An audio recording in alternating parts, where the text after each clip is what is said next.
L'Apocalypse est hors du temps, comme Noël, comme Vendredi Saint, comme Pâques, qui n'appartiennent pas à l'histoire. Je crois qu'il est temps que la chrétienté prenne conscience de ceci. C'est que Christ est l'Éternel et qu'il n'est pas limité par l'espace et le temps.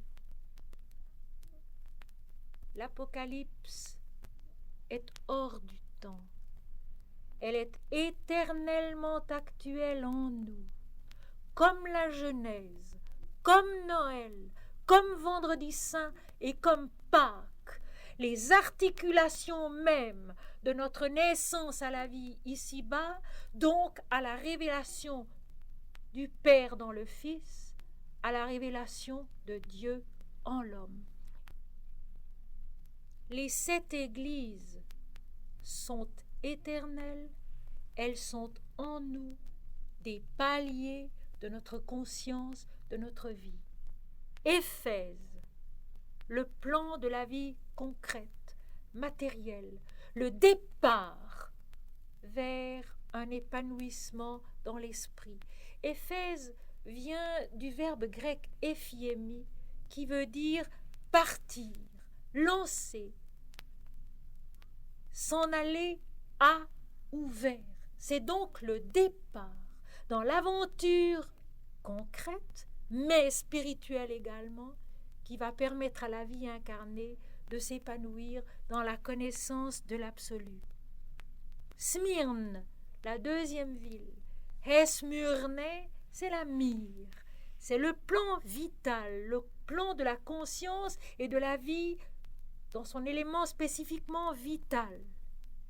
Le nom de la ville Pergame, To Pergamon ou Ho Pergamos, veut dire la citadelle, la place forte.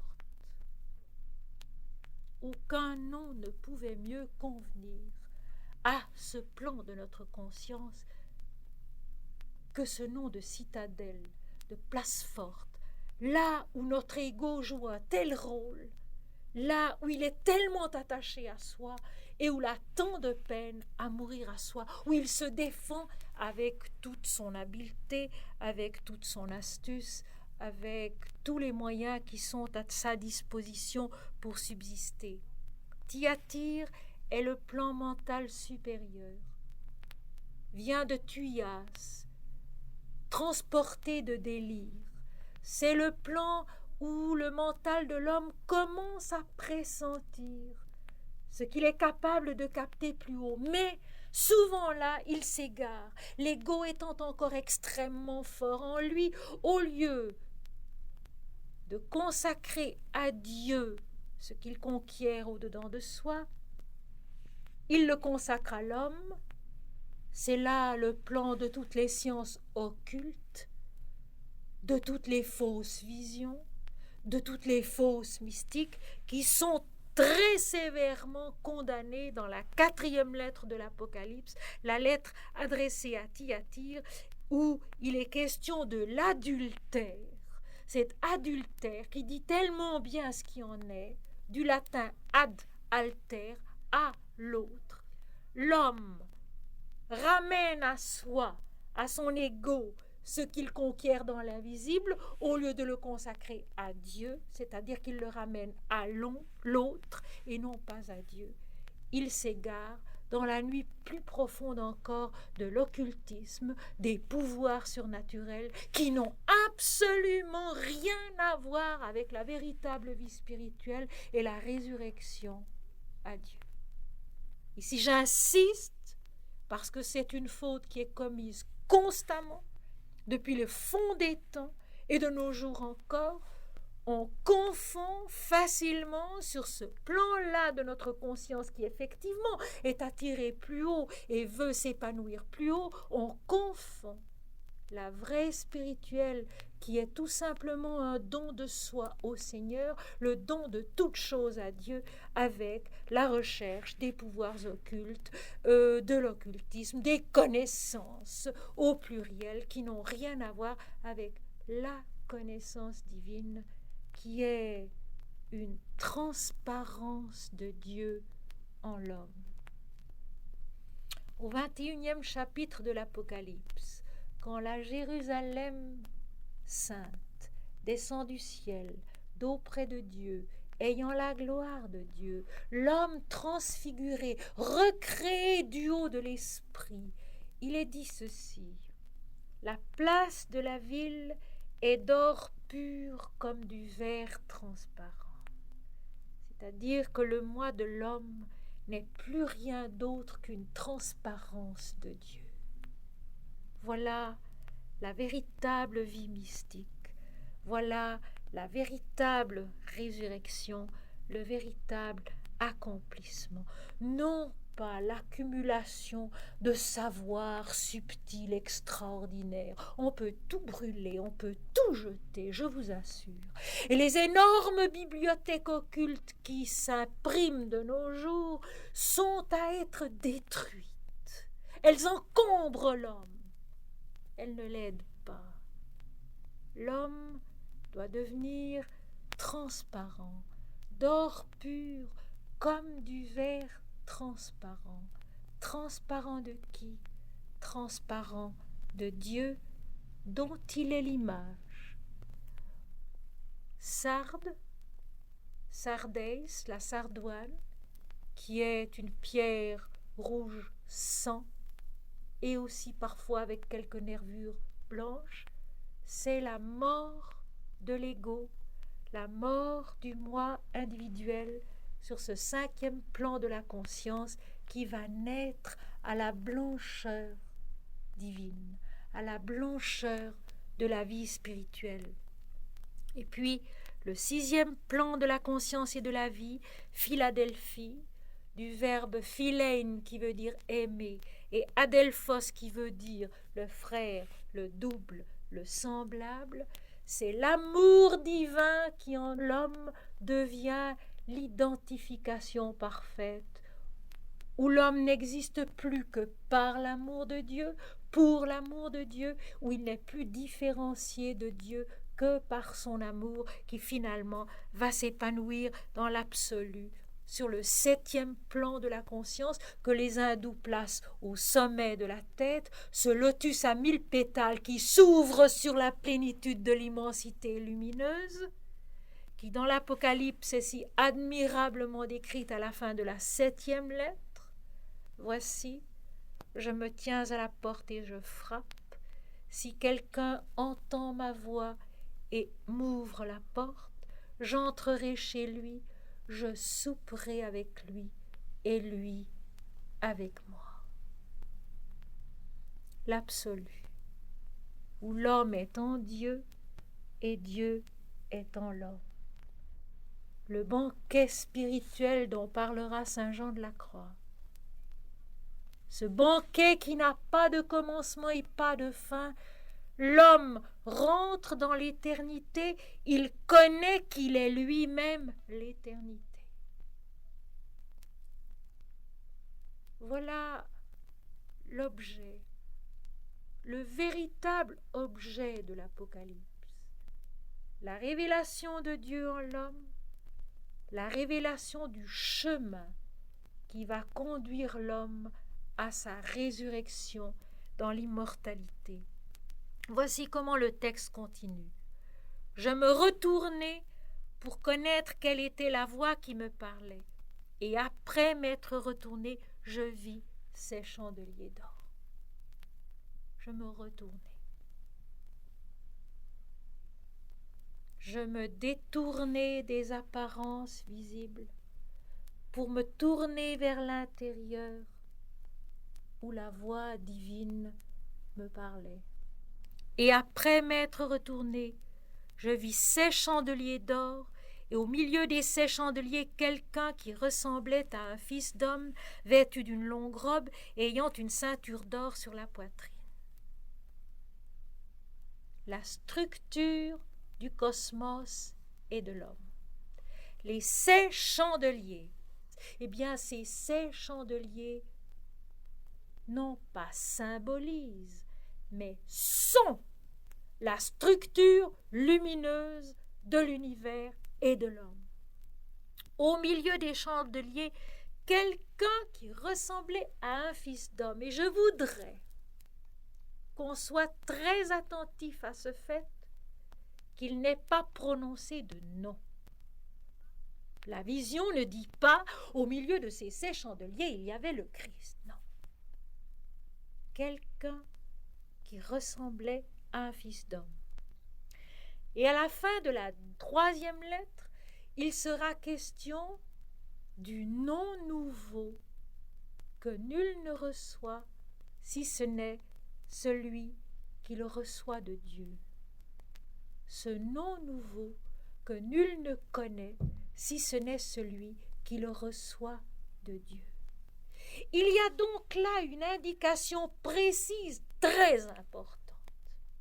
D'autant plus importante que de son vivant, Jésus avait dit, ceci se trouve dans l'évangile de Matthieu au chapitre 12, « Je vous le dis en vérité, tout péché, tout blasphème sera pardonné. Tout péché, tout blasphème contre le Fils de l'homme, il lui sera pardonné. Mais le péché, le blasphème contre le Saint-Esprit, il ne lui sera pardonné ni dans ce siècle, ni dans le siècle à venir. » Est-ce assez dire, avec maintenant la révélation du nom nouveau de l'Apocalypse, que de ne voir en Jésus-Christ que ce nom de Jésus-Christ qu'il a porté ici-bas pendant 33 ans et de renier au fond en lui l'Éternel qu'il est, de condamner tout ce qui n'est pas au nom de Jésus-Christ, c'est une erreur, c'est une individualisation du divin que l'homme fait, mais qui n'est ni dans les textes, ni dans la révélation. Seigneur, dit Jésus, tu m'as aimé avant la création du monde. Père, que tous soient un, comme toi et moi nous sommes un, comme je suis en toi et comme tu es en moi. Ceci dans le chapitre 17 de l'évangile de Jean. Le monde est un, l'humanité est une. Son destin est unique par-delà l'espace et le temps. Il n'y a qu'un seul Dieu, bien sûr, qu'un seul esprit, bien sûr. Mais il porte ici-bas tous les noms que l'Éternel se donne pour que les hommes puissent aller à lui et le connaître. Le nom nouveau, le vrai nom de Dieu, l'homme le reçoit dans l'extase où il meurt à soi et où il connaît la vérité de la révélation. Et Jésus avait, après sa mort, pris une précaution. Lorsqu'au matin de Pâques, il apparaît à Marie-Madeleine qui le cherche auprès du tombeau vide. Le tombeau donc est vide. Il n'y a plus personne à adorer. Jésus apparaît à Marie de Magdala qui s'élance et il l'arrête en lui disant « Ne me touche pas, car je ne suis pas encore monté vers mon Père et votre Père, vers mon Dieu et votre Dieu. Ne me touche pas. » L'homme, avec sa sensibilité humaine, avec son intelligence humaine, dualiste, ne doit pas toucher à la révélation tant qu'il n'est pas remonté avec Christ au sommet de la révélation où moi et le Père, nous sommes un. Car en touchant à la révélation, il la fausse, il la soumet à la dualité, il la contraint par l'humain et il lui donne une perspective qui n'est plus la vraie perspective de l'Esprit, la vraie révélation du Père dans le Fils. Les 7 chandeliers d'or sont donc les 7 plans de la conscience et de la vie, au milieu desquels marche celui qui ressemblait à un fils d'homme. Il marche, ce verbe est employé dans le 2e chapitre, au milieu desquels marche celui qui ressemblait à un fils d'homme. Il marche avec nous, en nous, au milieu de nous. Et nous avons à suivre sa démarche. Il est vêtu d'une longue robe. La longue robe représente la sainteté, la dignité, l'anonymat de l'éternité. Et la ceinture d'or sur la poitrine, c'est ce lien par lequel tout est un en Dieu, dans la lumière de Dieu, la ceinture d'or. Sa tête et ses cheveux étaient blancs, comme de la laine blanche, comme de la neige. La blancheur est la nature du divin. La lumière spirituelle, mes amis, est un fait. Elle n'est pas une idée. Elle est un fait. Et elle est blanche, immaculée. Toute forme y disparaît. Toute ombre y disparaît. La blancheur est la nature du divin, éclatante blancheur de la plénitude consciente. Ses yeux étaient comme une flamme de feu, le regard de la vérité, qui consume le mensonge, qui éprouve les choses au feu de sa réalité. Ses yeux étaient comme une flamme de feu, ses pieds étaient semblables à de l'airain ardent, comme s'il eût été embrasé dans une fournaise. Ses pieds étaient semblables à de l'airain ardent. L'airain, qui est la force, ardent, la démarche mystique est une démarche qui va dans le feu de la purification intérieure, dans le feu de la transfiguration. C'est une force qui avance dans un embrasement intérieur. C'est vrai, l'image est absolument juste. Et sa voix était comme le bruit des grandes eaux, ces grandes eaux qui nous remplissent et qui nous comblent de leur plénitude. Il avait dans sa main droite 7 étoiles. Ces 7 étoiles qui sont les 7 anges des églises, qui sont les 7 éclats de l'illumination totale de l'être. Chaque plan doit parvenir à son épanouissement total, à sa plénitude lumineuse, qui est l'étoile tenue dans la droite du Seigneur. De sa bouche sortait une épée aiguë à 2 tranchants. De sa bouche sortait une épée aiguë à 2 tranchants. La bouche, qui est l'organe de la parole.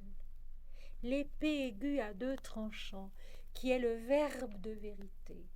Ce verbe de vérité qui tranche de l'un et l'autre côté les illusions de la conscience dualiste, le mensonge, les erreurs du moi individuel, vers le bas, vers les plans inférieurs de la conscience, matériel, vital, mental inférieur, et vers le haut, car la dualité doit être tranchée aussi vers le haut, vers les plans de la conscience supramentale et de la conscience spirituelle.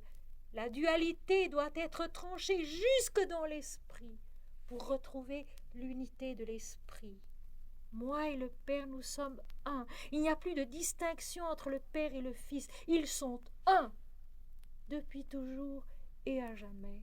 Et l'homme et Dieu sont un, depuis toujours et à jamais. Et vouloir à tout prix les maintenir face à face et séparés, c'est empêcher la résurrection intérieure qui est la fusion de l'unité.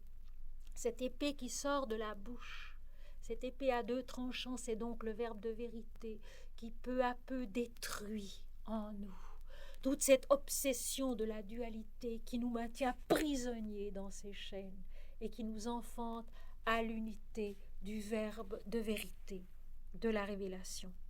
Et son visage était comme le soleil lorsqu'il brille dans sa force. L'éclat de la vision est plénitude.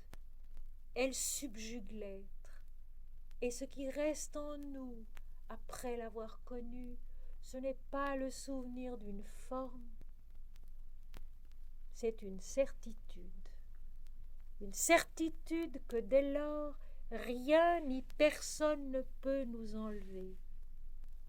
Une certitude qui permet ensuite à l'homme d'incarner la vérité qu'il a reçue dans les actes de sa vie quotidienne, d'incarner la sainteté de la révélation qu'il a reçue. Quand je le vis, Je tombai à ses pieds comme mort. Effectivement, le moi individuel meurt, il s'effondre, il est terrassé.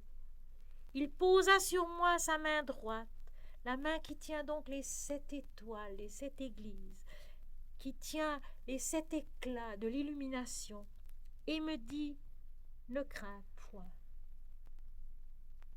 Effectivement, quand l'homme est né à la conscience divine de son unité, la crainte l'abandonne. Il ne connaît plus la peur. Il sait que l'Éternel est en lui et que personne jamais ne peut le séparer de lui. Je suis le premier et le dernier et le vivant. Le premier et le dernier et le vivant. L'alpha, l'oméga, le tout-puissant. Celui qui est éternellement. Et donc nous n'avons aucun nom particulier pour le moment. Et tout à l'heure, il sera à plusieurs reprises question du nom nouveau. Ce nom nouveau que nul ne connaît sauf celui qui le reçoit. Je tiens la clé de la mort et du séjour des morts. Pour qui est rentré dans la conscience de l'éternité, la mort n'existe plus. La mort n'est qu'un élément de la vie, le jeu des opposés, de la dualité qui fait qu'on est, qu'on meurt à l'intérieur de l'éternité, mais pas hors de l'éternité. On est, on meurt, à un destin passager, mais à l'intérieur de l'éternité. J'étais mort, et voici je suis vivant au siècle des siècles. Ce j'étais mort a 2 significations précises et importantes. D'une part, j'étais mort aux apparences. J'étais mort à la vie des apparences. Crucifié, le Christ a quitté la forme apparente qu'il avait revêtue sur la terre pendant un certain nombre d'années. Mais il y a plus. Dans la vie telle qu'elle est, Dieu est mort bien souvent. On ne s'en souvient pas, on ne le voit pas, on ne le connaît pas. Il est comme étant mort. Et voici, je suis vivant au siècle des siècles. Je suis l'alpha et l'oméga, celui qui est, qui était et qui vient, celui qui vient bientôt, car il est la divine immédiateté de notre résurrection qui nous attend chacun au fond de soi. Je tiens la clé de la mort et du séjour des morts.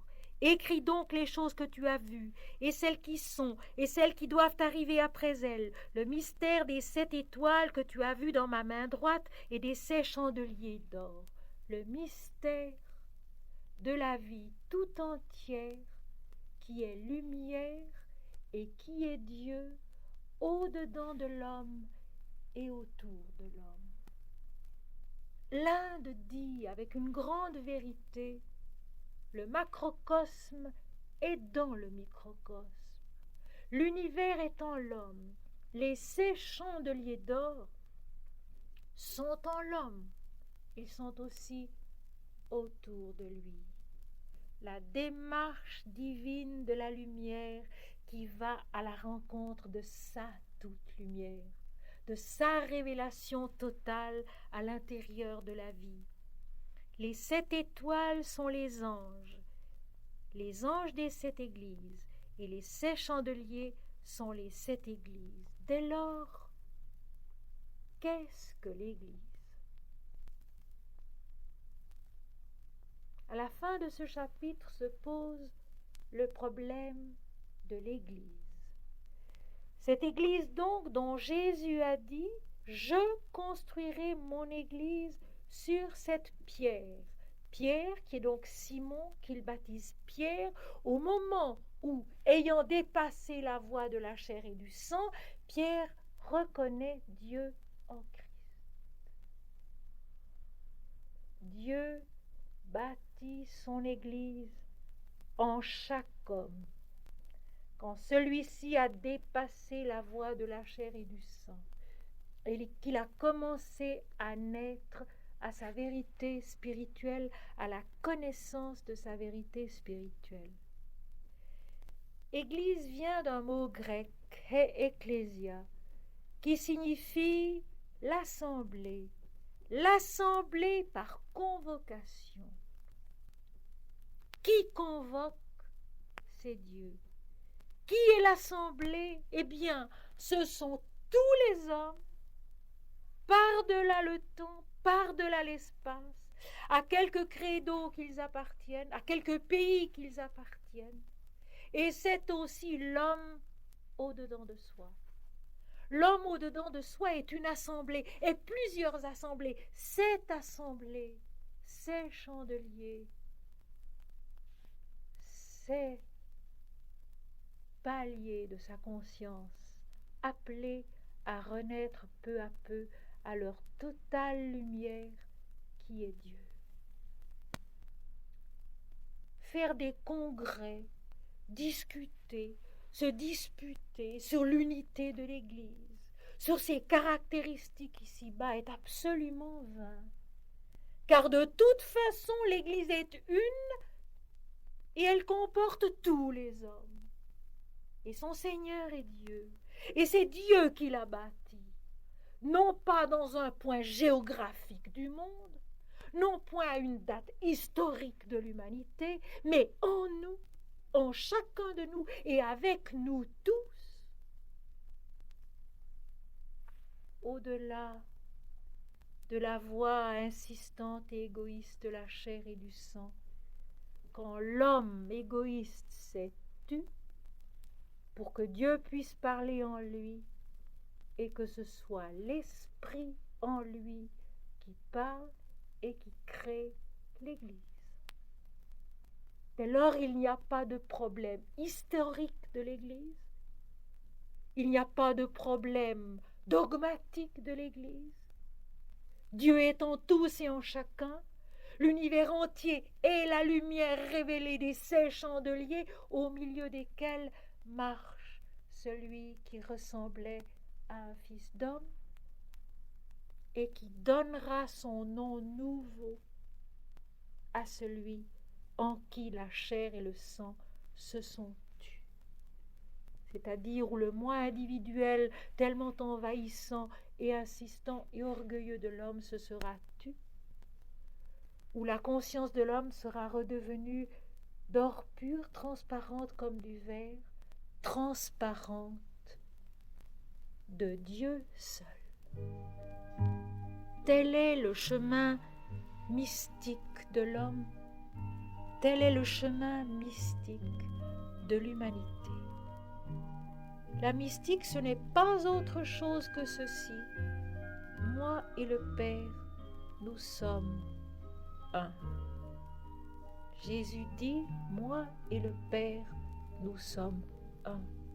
Tout homme doit s'efforcer de monter sur le chemin de l'illumination intérieure, au bout duquel un jour lui aussi pourra dire, moi et le Père, nous sommes un. Et alors, il connaîtra que tous les hommes sont en lui, que l'univers est en lui et que l'univers et Dieu sont indissolublement un, selon l'alliance que l'Éternel a établie avec son peuple dès le commencement et à jamais.